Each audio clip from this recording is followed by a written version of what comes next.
Hi, it's Wasabi. Welcome back to the channel. It's a battle on the Westfield map, and we're following Tucknott from Fiddy Clan in his E75.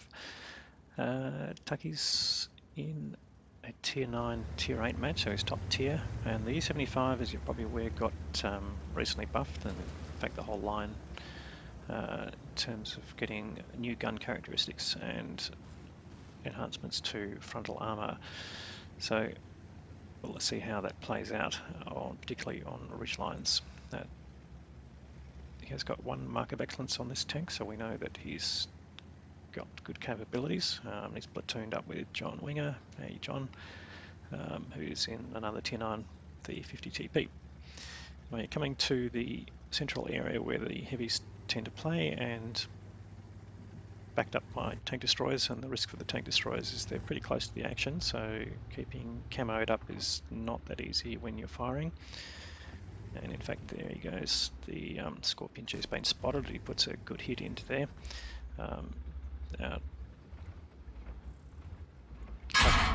Chucky is loaded for bear. He's got a full APCR loadout. They has some HE. And did take a hit there from the Scorpion G, who was returning the favour, firing APCR. And you can see the shot velocity 1375. It's pretty good for this round. And he spotted a Renegade there, gets his first kill, and getting a side shot into the Renegade. So that brings his total damage to 1347, and he's going to continue to work this line here. Now I just was trying to go through the Commander's Hatch. It looked like there's not a great deal of that on the 703-2, but it's a chance that you can overmatch the roof if you can shoot down on it. The second kill brings up Strip 103. So that takes a Tier 9 tank destroyer out of the game. As I was saying, that tank destroyer positions are pretty untenable when you get spotted because of the close range. But you can see here he's also working the ridgeline, trying not to overextend. Reasons for that, of course, that you get into all the guns on the other side, but the main reason is you don't have any backup. So what he's trying to do is tempt the enemy tanks to come over the top of the hill and expose themselves to the tank destroyers on his side. So that's part of the balance of this game, is just to work out when the right time to push is and whether you can get opportunities to shoot.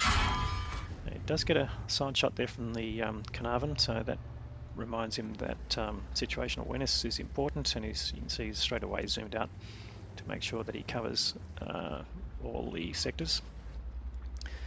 And of course keep your eye on the mini-map. Now there are two tanks up, so early days yet. The balance of hit points is about the same, so although they've got the kills, they're also losing hit points in different places, so clearly. But can he get more out of this and start taking more tanks out? That's the key thing here. So the Carnarvon's taking a few hits, and he's down to low value. The Centurion 7-1 there is low health. Taking guns out is critical here, but still got the Scorpion in play. And is he going to get a shot on here? Yep, gets a shot in through the top of the VK, 4502, and a good high roll there too, 400 damage, so making good use there. So Scorpion get another shot in. Low rolls just the other way, could have used a high roll there to take the Scorpion out, but can he get another shot in? 3 pixel shot there, but that misses, but then luckily the Scorpion incoming round gets bounced off his turret frontal armor. So thank you Wargaming for buffing the front of the E75. Anyway, the Carnarvon there was a one shot, he's now dead. Can he get the top of the turret of the Scorpion? Just aim. Yes, good. Third kill comes up for Tucky. And he's got now the VK. Is it time to push over? Well, okay, good question. The T28 prototype's down there. Got a fairly big alpha gun, but he does get over enough to take out the 703-2. And that brings him up to 4 kills.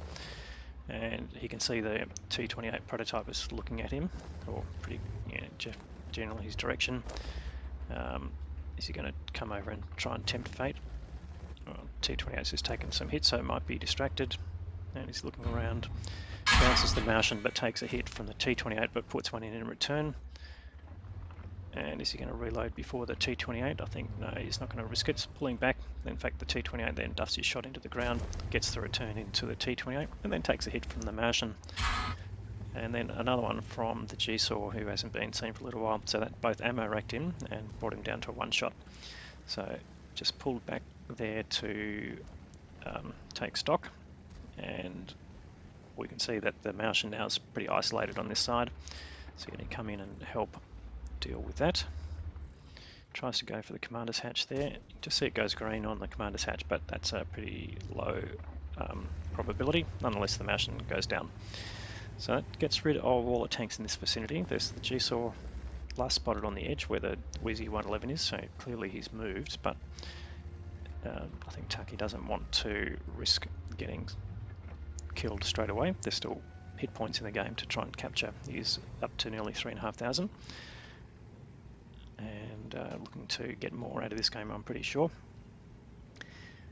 So coming along here to the edge of the map, the mediums were all seen on last time on the other side of the map, and they've got their M46 pattern moving up who potentially is going to spot them. So moving to this spot where he can get a little bit of cover and shoot. And he gets lit there. Now that's most likely the G-Saw, so just keeps pushing on to try and get under some natural cover. And you can see also there's a bush over on the side there, and look, he just lines up with the incoming fire indicator and goes straight through the bush there. Didn't see any dirt pop up, but we're going to see him just keep working that.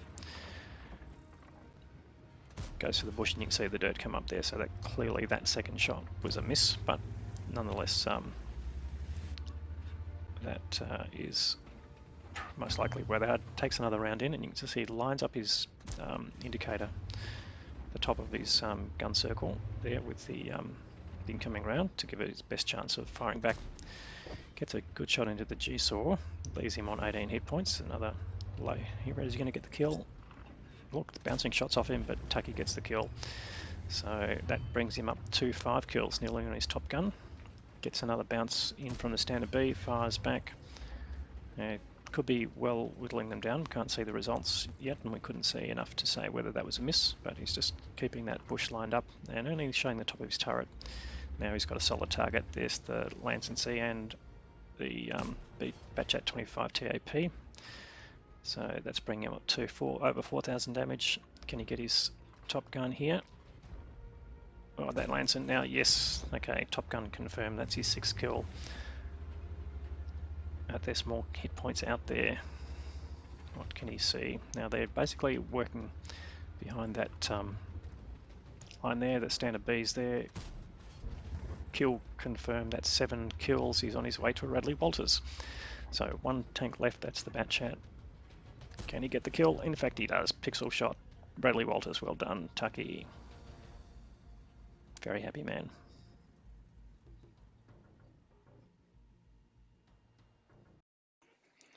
And he'll certainly be happy with these results. Ace Tanker game.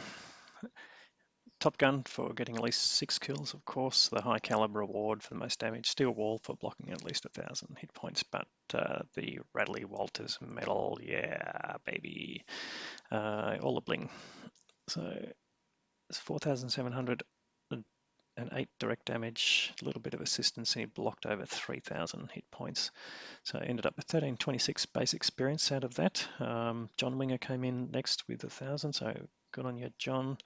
And on the other side, probably best contribution looks like the VK 4502, but yeah, overall not great gameplay from the enemy side, which unfortunate, but you'll take the win when you can.